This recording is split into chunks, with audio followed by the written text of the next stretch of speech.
El tema que hoy me han pedido que colabore es con un tema muy interesante que se llama intolerancia alimentaria, ¿no? De lo cual se habla mucho, existen muchas pruebas que se pueden utilizar para medir esto, pero ya yéndonos al punto de vista práctico, ¿qué puedo comer cuando en las pruebas de laboratorio nos sale o nos ha marcado que tenemos una intolerancia alimentaria, ¿no? Bien, en esta charla los temas que yo quiero abordar son estos. Vamos un poco a explicar la diferencia entre intolerancia y alergia, que puede a veces confundirse un poco. También qué factores pueden desencadenar en una persona el problema de la intolerancia, cuáles son los síntomas de manifestación, sean signos o síntomas en realidad, y luego vamos a abordar desde el punto de vista alimentario cuáles son las intolerancias más comunes y qué debemos hacer para poder suprimir o qué pautas podemos dar, ¿no? Bien, vamos entonces primero a abarcar esta diferencia, ¿no? No es lo mismo una alergia que una intolerancia. Las alergias son hipersensibilidades alimentarias, son reacciones adversas mediadas por el sistema inmunológico a un alimento, específicamente o habitualmente a una proteína del alimento o lo que se considera un apteno, una sustancia que genera una respuesta, pero del sistema inmune, ¿no? Las causas en realidad de las alergias son causas de tipo idiosincráticas, propias del paciente, propias de la persona a un alimento determinado. No es el alimento en sí mismo lo que va a generar este cuadro. Cuando hablamos de alergias, puede llegar a ser muy grave porque a veces puede poner en peligro la vida de la persona y se han visto casos cuando la alergia tiene un potencial muy alto que puede inclusive generar reacciones de anafilaxia, que pueden inclusive llegar a la muerte, ¿no? Entonces, ese es un grupo de reacción adversa. El otro grupo serían las intolerancias, que asimismo es una reacción adversa a un alimento, pero como vemos aquí no participa el sistema inmunitario de todo, entonces aquí lo que ocurre es que el organismo procesa el alimento o sus componentes y genera una reacción, ¿no? Vamos a darnos cuenta que en las intolerancias las causas entonces son diferentes, pueden ser de tipo tóxicas, farmacológicas, metabólicas, digestivas, inclusive se habla algunas de origen idiopático o psicológico, ¿no? A un alimento determinado, a una sustancia química que pueda contener el alimento, ¿no?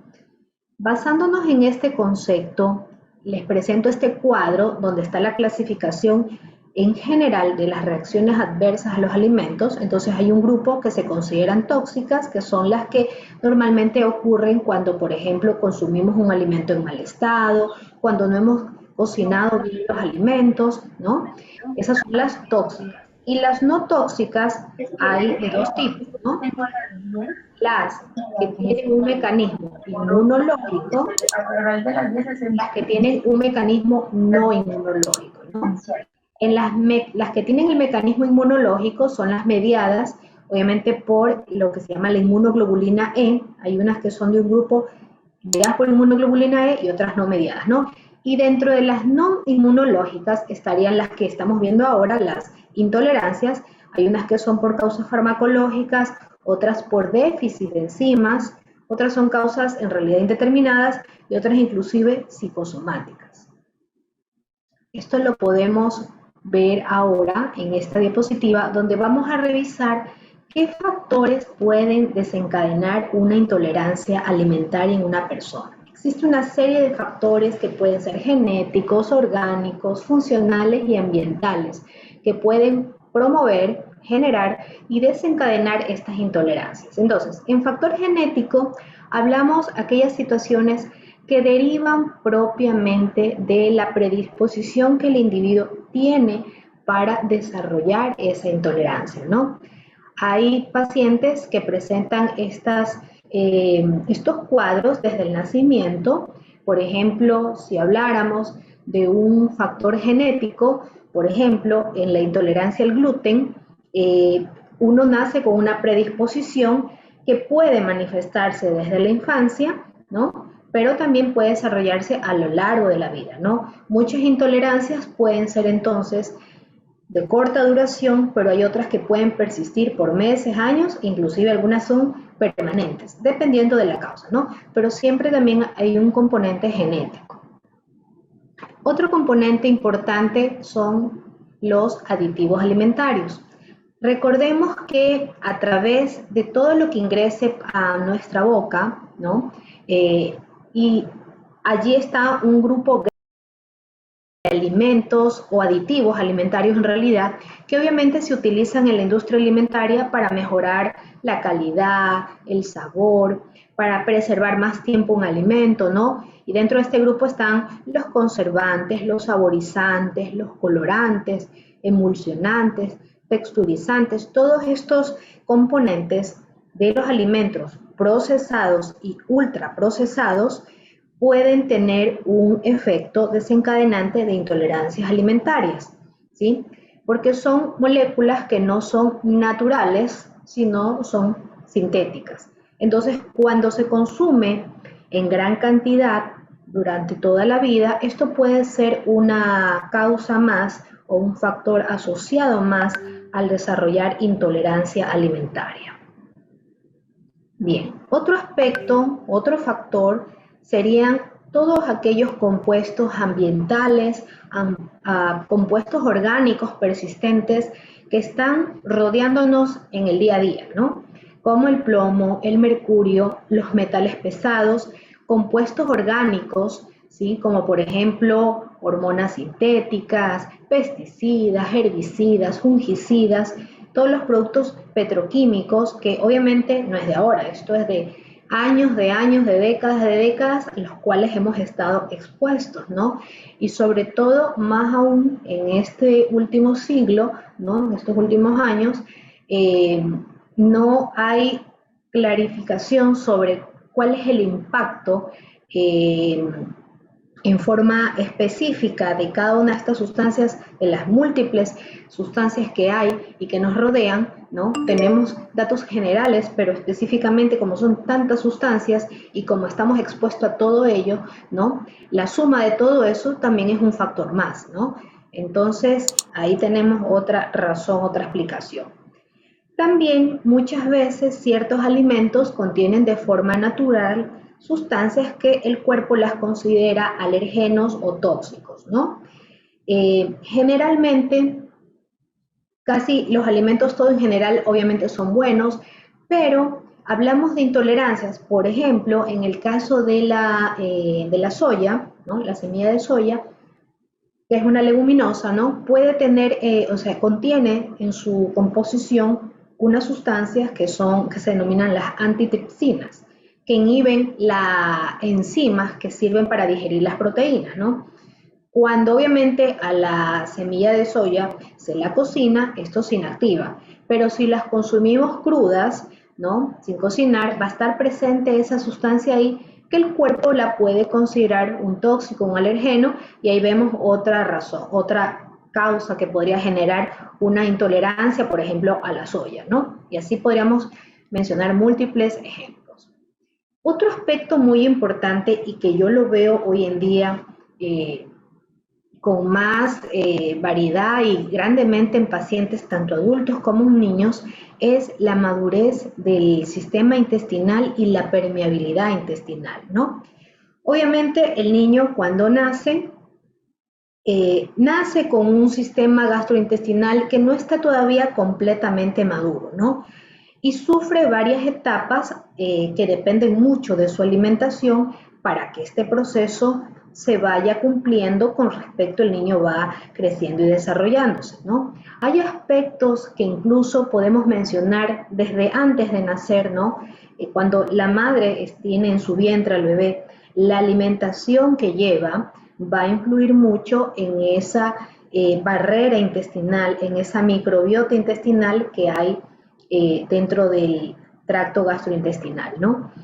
Entonces, allí podemos hablar de que si este niño no recibió, por ejemplo, un calostro o una lactancia materna exclusiva durante los primeros 6 meses, ese componente que se llama tejido linfoide asociado al intestino se puede ver alterado, no se desarrolla esa inmunidad gastrointestinal La barrera intestinal se puede dañar o deteriorar a lo largo del tiempo, ¿no? Cuando se consumen antibióticos en forma indiscriminada, sin una prescripción médica adecuada, cuando se altera el estado nutricional porque no se alimenta bien una persona, ¿no? Esa barrera se va dañando y va generando una permeabilidad, que es lo que podríamos ver en el gráfico que ustedes ven ahí. Normalmente las células intestinales tienen que estar adosadas una con otra, pero aquí vemos que hay como unas pequeñas aberturas, ¿sí? Eso es la permeabilidad, es decir, por allí,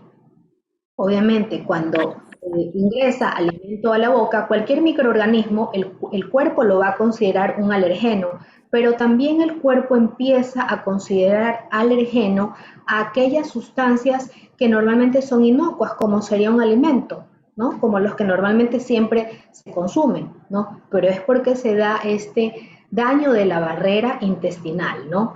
Inclusive hay lo que se llama la polintolerancia, o sea, en las pruebas a veces salen múltiples alimentos que de repente salen positivos, pero es justamente porque se daña esta barrera, ¿no? Entonces ahí toca trabajar para eso volverlo a normalizar, ¿no? Los episodios recurrentes de malnutrición. Cuando hablamos de malnutrición nos referimos tanto a un proceso por déficit, es decir, desnutrición, como para un exceso que sería una obesidad. Los dos extremos son malos porque pueden haber deficiencias de micronutrientes, ¿no?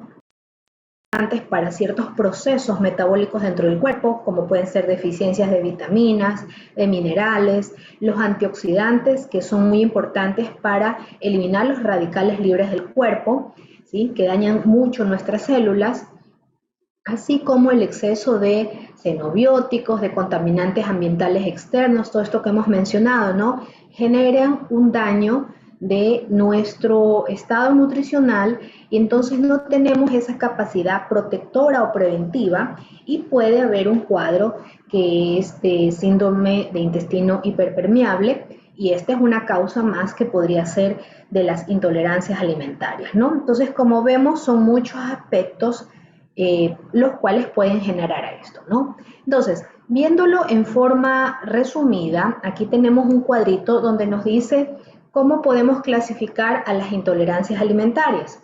Tenemos unas que son de tipo enzimáticas, que es cuando hay un déficit de una enzima. Un ejemplo podría ser déficit de la enzima lactasa, que es la enzima que nos permite desdoblar o digerir la lactosa presente en la leche. La lactosa es el azúcar de la leche, ¿no? Entonces, cuando tenemos deficiencia de esta enzima, es una causa de intolerancia a la lactosa, ¿no?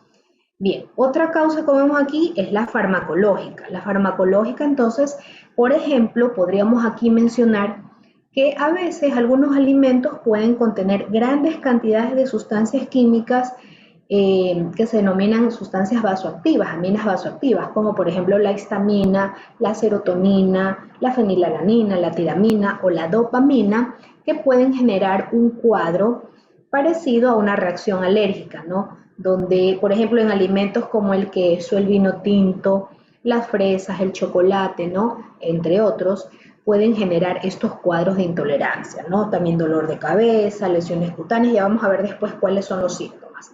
Y las indeterminadas, que en realidad estas van a depender, como hemos dicho, de toda la cantidad de aditivos alimentarios que están presentes en los alimentos procesados. Si nuestra dieta tiene un alto contenido de comida procesada o ultraprocesada, estamos exponiendo más a nuestro organismo a que cualquiera de estas sustancias que no son naturales, son sintéticas, ingresen a nuestro organismo.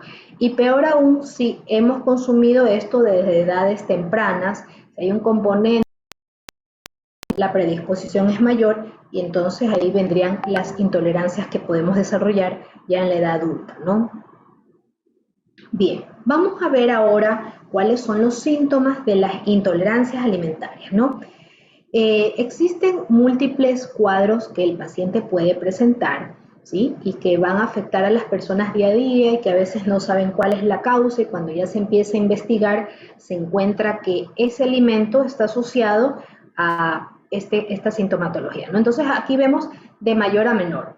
Generalmente, los trastornos gastrointestinales, en el 50% de las intolerancias, van a ser la forma como se manifiestan estas. Entonces, podrían haber síntomas como dolor abdominal, hinchazón, puede haber diarrea o puede haber estreñimiento, o sea, los dos polos, ¿no? Y el famoso síndrome de colon irritable, ¿no? Donde siempre hay dolor, siempre hay trastornos de la motilidad, ¿no? Pero no se llega o sea, se manda medicamentos, pero no se llega a buscar la causa. Entonces, ya determinando o conociendo qué intolerancias una persona podría tener, nos podría saber que ese alimento está generando o se asocia a este cuadro gastrointestinal y obviamente el plan va a ser eliminar, suprimir temporalmente ese alimento, trabajar con mejorar ese cuadro clínico, buscar también las causas desencadenantes para de esa manera tratar el cuadro clínico, ¿no? También muchas veces se manifiesta en un 16% como procesos dermatológicos, ¿no? El mismo acné, la presencia de eczemas, los cuadros de psoriasis, de urticaria o picor pueden ser signos de una intolerancia que desconocemos, ¿no? Trastornos psicológicos inclusive están descritos, ¿no? La ansiedad, la somnolencia, cuadros de depresión, de fatiga, ¿no? O en niños, la hiperactividad, ¿sí? Se ha demostrado que puede estar asociado a una intolerancia, ¿no? Sino que allí hay que hacer una evaluación completa, si hablamos del niño, con el pediatra gastroenterólogo, o si es un adulto, un gastroenterólogo, ¿no? Quien va a mandar todas las pruebas, va a investigar todo lo que el paciente necesita evaluarse para poder llegar a un diagnóstico más preciso, más adecuado, y luego obviamente la intervención debe ser por un profesional del área de la nutrición para hacer un plan específico para el paciente, ¿no? Molestias respiratorias también vamos a encontrar como el asma, la rinitis, dificultades respiratorias que generalmente se las considera que son alergias, ¿no? Pero muchas veces hay los alergenos ambientales, ¿sí? Hay el polen, el polvo, los ácaros, pero a veces también estos cuadros tienen que ver con intolerancias a un alimento, ¿no? Molestias neurológicas también, lo que habíamos mencionado, ¿no? Esos cuadros de migrañas, de dolores de cabeza, ¿no? Que no se calman, que no ceden a lo largo del tiempo de los años, puede ser de fondo, como hemos visto, hay unas intolerancias alimentarias relacionadas a las histaminas, a estas sustancias que hemos mencionado previamente, ¿no? Que están específicamente en ciertos alimentos y que van a generar ese cuadro, ¿no? Sin embargo, pueden haber otros cuadros que no tienen nada que ver con el tracto gastrointestinal, que, o sea, uno pensaría que tiene que ver eso, pero sí, también están descritos, ¿no? Cuadros de artritis, de dolores musculares, dolores articulares, retención de líquidos, pacientes con obesidad, en donde a veces les cuesta mucho perder peso, puede haber de base una intolerancia y por ello eso también forma parte del tratamiento. Bien, vamos a ver entonces las intolerancias más comunes, ¿no? O sea, en realidad podríamos ser intolerantes a cualquier cosa, cualquier alimento, cualquier sustancia, pero las más comunes, ¿no? Son las intolerancias a los productos lácteos, ¿sí? Específicamente puede haber una intolerancia a la enzima por la carencia de la enzima lactasa que hemos dicho, ¿sí? Que es el azúcar de la leche, entonces se nos hace difícil digerir los lácteos, ¿no? Y uno de los síntomas va a ser que la persona consume cualquier alimento que contenga lactosa, leche, yogur, queso o algún derivado de estos alimentos y lo típico es que haya sintomatología gastrointestinal, por ejemplo, dolor de barriga, hinchazón, diarrea, flatulencias, un cansancio físico. En realidad, aquí podríamos decir que depende del grado de la intolerancia a la lactosa, ¿no? No en todas las personas es igual. A veces hay una intolerancia parcial que es, digamos, un poco aceptable, pero hay otras personas que tienen ya el déficit total, entonces cuando ni bien comen alguna cosita que tenga leche o que contenga lactosa, entonces necesitan tener un baño al lado porque el cuadro es así, grave, ¿no? Genera mucha molestia, ¿no? Entonces, esto es paulatino, como hemos dicho, bueno, aquí también no lo había mencionado, pero aquí sí sería bueno decir que normalmente cuando nacemos, eh, como el niño, ¿no? Lo primero que consume cuando nace o lo que consume usualmente es el seno materno, en todo ese periodo de tiempo su intestino se está madurando, está adaptándose a los cambios. Ya a partir del año es cuando se podría incluir la leche de vaca, ¿no? Pero conforme vamos teniendo más edad, vamos perdiendo esa capacidad de digerir la lactosa, ¿no? Generalmente ya en la etapa adulta el 30% de la población adulta es aún capaz de digerir los lácteos sin ningún problema, ¿no? Depende un poco de la raza, de la etnia, esta situación, ¿no? Entonces hay poblaciones o hay personas que están en la etapa ya de adulto mayor y toleran igual bien los lácteos, ¿no? Entonces, esto es muy variable de una persona a otra, pero depende de eso, de cómo ha sido la persona alimentada a lo largo del tiempo. Hay factores que generan que una persona a lo largo de la vida pueda perder también esta enzima y de repente ya no poder tolerar los lácteos como antes, ¿no? La fructosa es otra intolerancia también que vamos a ver que es común encontrarla. La fructosa es un tipo de azúcar que especialmente se encuentra en la fruta y en ciertos vegetales, ¿no? Y dentro de los síntomas puede ocurrir que la persona consume un alimento rico en fructosa y se llena o se distiende de gases, le puede dar diarrea, a veces se puede bajar el azúcar, puede haber hipoglicemia, bueno, puede manifestarse de muchas maneras porque asimismo en las pruebas que se hace de intolerancia a la fructosa, generalmente hay un marcador, un valor que nos permite ver el grado de esa intolerancia, ¿no? Entonces no en todos es igual, mientras más alto sea el rango significa que hay más molestias y eso también, esos valores hay que relacionarlos con la clínica, ¿no? Del paciente en el momento que se efectuó la prueba, qué pasó, ¿no? Otro dato importante o otra intolerancia sería la que es al gluten, ¿no? El gluten, perdón, es una proteína presente en los cereales, como es la cebada, el trigo y el centeno, y que puede generar esta reacción autoinmune que también es muy variable de una persona a otra y que genera el cuadro que ustedes a lo mejor conocen o habrán escuchado de la enfermedad celíaca, ¿no? Esta enfermedad puede tener una variabilidad en cuanto a sus signos y síntomas porque muchas veces puede pasar desapercibida, o sea, pueden no presentar todos los síntomas clásicos de la enfermedad, pero generalmente lo más típico es que la persona le cuesta, o sea, pierde peso, le cuesta ganar peso, es una persona con textura delgada, o si es un niño también podríamos decir que un síntoma clásico de esta enfermedad es que el niño no crece o no tiene la misma estatura de los niños contemporáneos a su edad, puede haber pérdida del apetito, disminución de la masa muscular, además de puede estar acompañado de náuseas, vómitos, diarrea.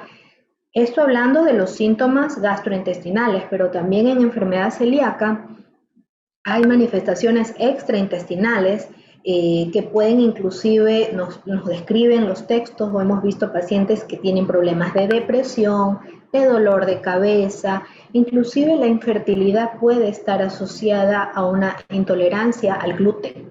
Entonces, esta es una de las que puede ser frecuente, pero obviamente si no se la investiga, si no se la descarta, puede pasar desapercibida, ¿no? Y hay también lo que habíamos dicho, hipersensibilidad a otras sustancias. Aquí están mencionadas los sulfitos, ¿no? Que son derivados del azufre, pero hay también las que hemos dicho, a la tiramina, a la histamina, ¿no? Hay otras sustancias que podríamos encontrar. Muy bien. Ahora vamos a revisar, vamos a hablar ya de qué hacemos entonces cuando tenemos una intolerancia que ya ha sido detectada por cualquiera de las pruebas que existen. La más común que hemos dicho es la intolerancia a la lactosa. Entonces, aquí hay varias alternativas, ¿no? Uno sería suprimir, ¿sí?, aquellos alimentos con alto contenido de lactosa. Y básicamente ustedes en este gráfico ven tres columnas de alimentos, los de bajo contenido, los medios y los altos. Obviamente todos aquellos alimentos que están en un alto contenido en lactosa son los que se deben suprimir totalmente, ¿no? Tenemos ahí leche, la salsa bechamel, los helados que son obviamente hechos con leche, ¿no? Productos de panadería o pastelería o batidos que tengan leche o productos que tengan con base de queso, ¿no? Luego en la parte intermedia está el yogur, los quesos, ¿no? Las natillas, las cremas, y luego en bajo contenido estarían las margarinas, las mantequillas, los quesos que uno le llama los quesos curados, como el queso azul, gruyère, manchego, requesón, cheddar, a diferencia del queso, digamos, fresco o el queso entero, ¿no? Suelen tener menos porcentaje de lactosa en relación a los otros quesos, ¿no? Y hay también lo que se llaman las leches deslactosadas o pobres en lactosas, que también serían una opción a consumir, ¿no? Sin embargo, también dentro de las alternativas de una persona para que su plan alimentario, su nutrición no se vea tan afectada, puede ser, como hemos dicho, la industria alimentaria ha creado bebidas alternativas o la misma leche libre de lactosa, pero también hay las bebidas de plantas, ¿no? Las bebidas vegetales en realidad, que se las debe llamar de esa manera, bebidas vegetales, no leches, ¿no? Entonces ahí tenemos bebida de soya, de almendra, de avena, de arroz, etcétera, ¿no? Que obviamente al no ser leche de vaca, no van a tener lactosa porque son bebidas vegetales, ¿no? Esa es una opción. Y otra opción, cuando por X motivo no podemos evitar completamente el consumir estos alimentos, en muchas ocasiones se pueden usar la suplementación con tabletas de enzima lactasa que se consumen previo al consumo de estos alimentos, y eso puede aliviar o mejorar un poco la intolerancia a estos alimentos. Como les digo, depende mucho el grado de intolerancia, no en todas las personas es igual, ¿no? Bien, en la intolerancia a la fructosa, que es otra de las más comunes, vemos aquí esta tablita donde están clasificados los alimentos en muy bajo contenido, bajo, medio y alto. Obviamente los que son medio y alto serían alimentos que no los debiese consumir, ¿sí? Porque son frutas, sobre todo las frutas son las que más contienen este carbohidrato, ¿no? Entonces tenemos allí, por ejemplo, en los altos, viendo en el cuadrito que les estoy mostrando ahí, el que dice alto, más de 5 gramos, tenemos el albaricoque seco, las cerezas, las ciruelas pasas, todo como los frutos desecados, higos secos, eso tiene más fructosa, la manzana, la pera, la ciruela o la uva.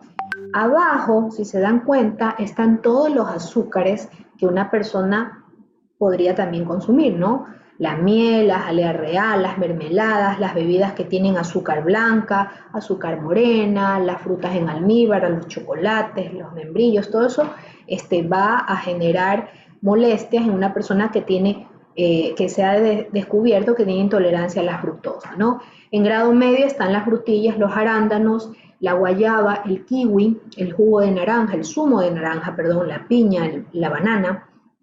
En grado bajo está la mandarina, el melocotón, la naranja ya empieza entera, el melón, la piña, la sandía, y abajito ven ahí ciertas verduras como son el brócoli, el apio, la calabaza, la coliflor, la zanahoria, los espárragos, el tomate. Esas son las de bajo para arriba, ¿no? Y las muy bajas, que son en realidad las que una persona debiese consumir, si vemos en frutas están básicamente la mayoría, el aguacate y el coco son frutas con alto contenido graso, entonces no tienen mucha fructosa. La papaya también tiene bajo contenido. La lima o el limón son frutas más bien un poco cítricas, entonces están dentro de este grupo. Los frutos secos, que son nueces, almendras o avellanas, obviamente su contenido es muy bajo de fructosa porque en su composición tienen más grasa. Y en los vegetales vemos allí casi están ahí en ese grupo, si se dan cuenta, más los de hojas verdes, ¿no? Acelga, la berenjena, el berro, el champiñón, las espinacas, las leguminosas, ¿no? Como la lenteja, el garbanzo. También podemos ahí ver en ese grupo el pepino, el rábano, la remolacha, ¿sí? Y más abajo todos los cereales, los lácteos, lo que son los cárnicos, eso es muy bajo en fructosa, entonces puede formar parte de la dieta, ¿no? Pero esto también es relativo al grado de intolerancia.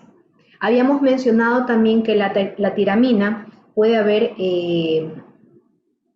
grados o digamos personas que tengan esta intolerancia y básicamente si nos centramos en la columna que nos habla de los no permitidos, ahí están todos los quesos viejos, todos los quesos azules, gruyere, cheddar, porque estos alimentos obviamente para poderlos procesar de esta manera se añaden sustancias que fermentan, ¿no? Que hacen que tengan este sabor, estas texturas más duras, pero que también pueden generar estas reacciones de intolerancia, ¿no?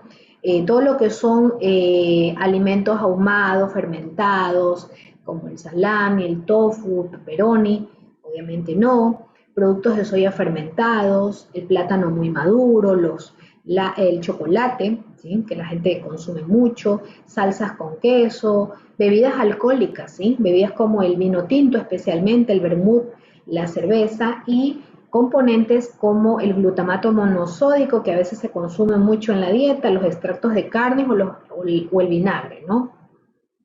Y el otro grupo importante de las intolerancias, que es importante mencionar, es la intolerancia al gluten, ¿no? Que hoy la vemos como un poquito más diagnosticada, ya no tan que pasa desapercibido cuando se investiga bien al paciente. Entonces, el gluten básicamente está en el trigo, en el centeno y la cebada, ¿no? Entonces, cualquier alimento que esté preparado o que tenga la base de estos alimentos, obviamente no lo podría consumir una persona con intolerancia al gluten, ¿no?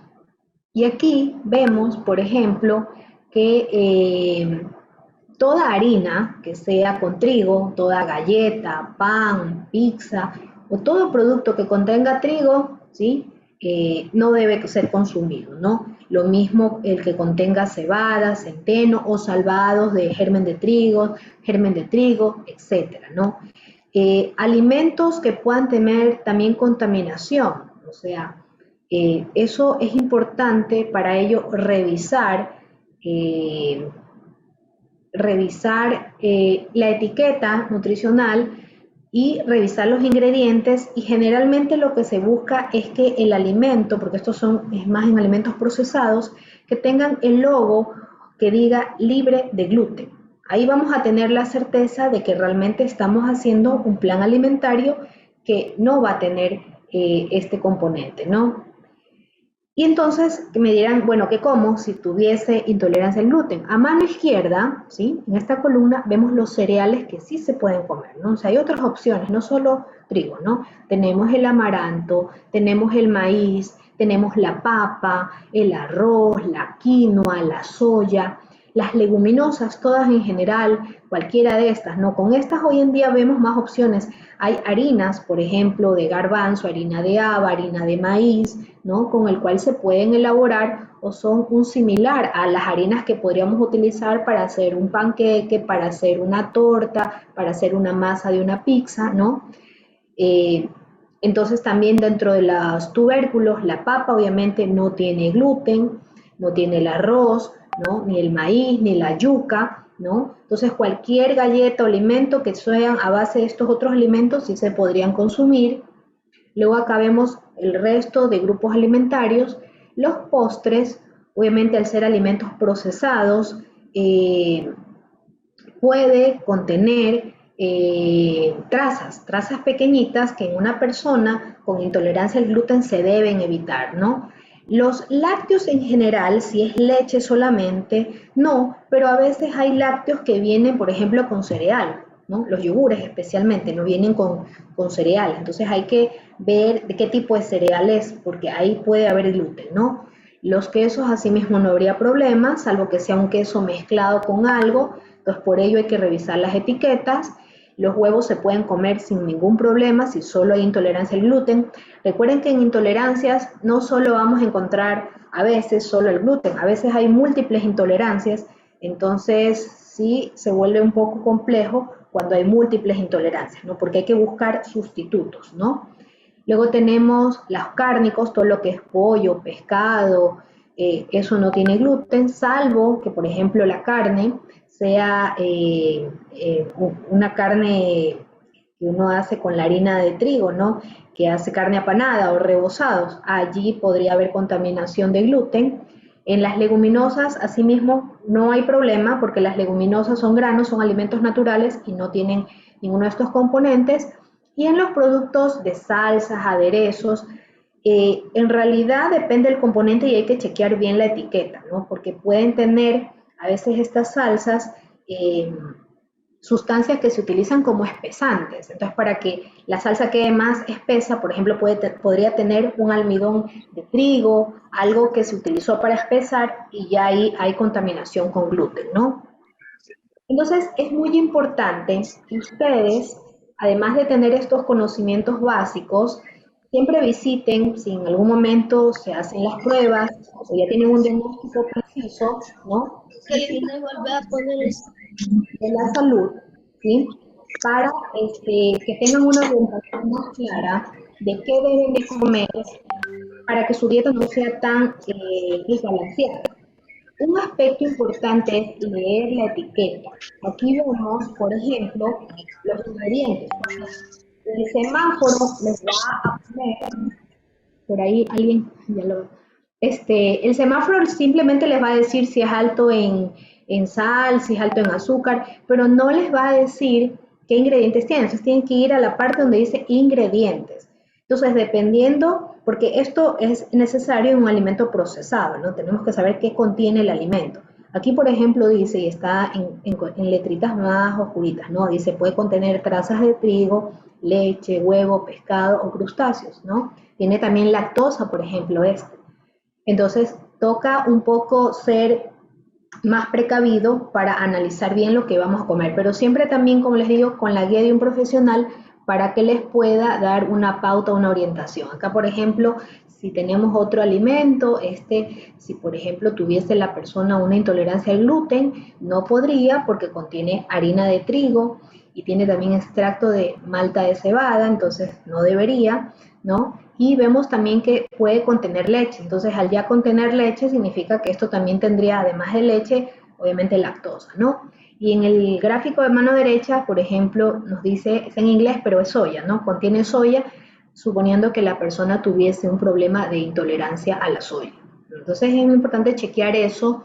Y lo bueno es que hoy en día veo que en los supermercados hay más variedad, hay más opciones, entonces es más llevable poder hacer una dieta que no sea tan desequilibrada para el paciente con intolerancias. Igual cuando nosotros nos damos cuenta en el análisis de las pruebas bioquímicas que hay una deficiencia de algún micronutriente, eso hay que reponerlo para poder compensar ese déficit. Muy bien, hasta aquí sería mi charla y bueno, ahora sí, las dudas o preguntas que tengan, estoy aquí preparada para poder escucharles todo lo que quieran consultarme. Muchas gracias.